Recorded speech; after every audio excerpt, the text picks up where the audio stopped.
शरणं शाश्वतमूर्ते तव शरणं श्यामसुन्दरा तव शरणं शेषाभरणा शेषभूषणा शेषशायि गुरु तव शरणं षड्भुजमूर्ते तव शरणं षड्भुजयतिवर तव शरणं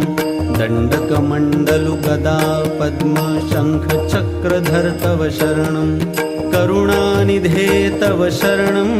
करुणासागर तव शरणं श्रीपाद श्रीवल्लभ गुरुवर नृसिंह सरस्वती तव शरणं श्रीगुरुनाथा तव शरणं सद्गुरुनाथा तव शरणं कृष्णासङ्गमितरुतलवासी भक्तवत्सला तव शरणं कृपामूर्ते तव शरणं कृपासागरा तव शरणं